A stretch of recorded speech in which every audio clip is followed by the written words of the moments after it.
Howdy. Forgive me if I don't introduce myself, but standing here on Boot Hill amongst all these unknown and forgotten souls, well, it just don't seem like names much matter. You know, it wasn't more than about 5, maybe 6 years ago, I helped dig one of the first graves out here on Boot Hill. Back then, Dodge City wasn't much more than a collection of tent saloons held together by a buffalo stink and a railroad whistle. I was sitting in George Hoover's place, making friends with a drink of whiskey, when we heard that old Bully Brooks had gunned down one of the Santa Fe track layers. Well, I heard Brooks was hung just not too long after that.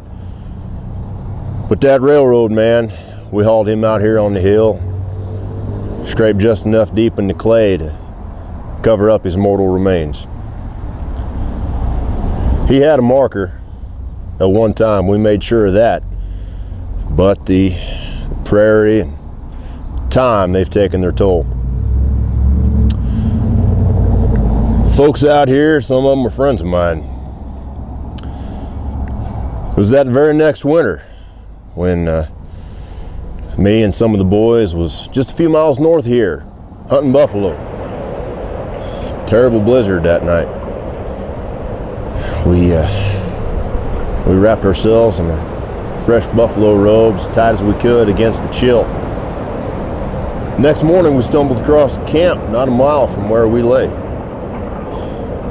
A party of 5 other hunters there had frozen to death in the night. We loaded them all in the wagon and brought them back into Dodge City. No one knew them. Didn't know their names, where they come from.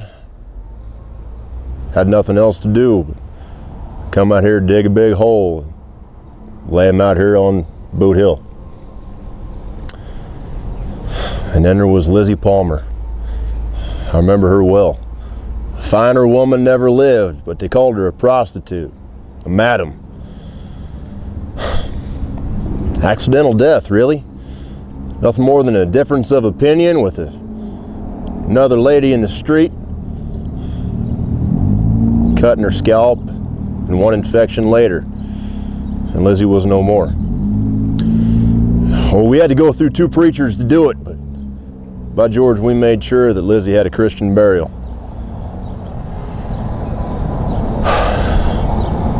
Folks out here, I stand here among these drifters, gamblers, buffalo hunters, gunmen and thieves. Their names are mostly forgotten now.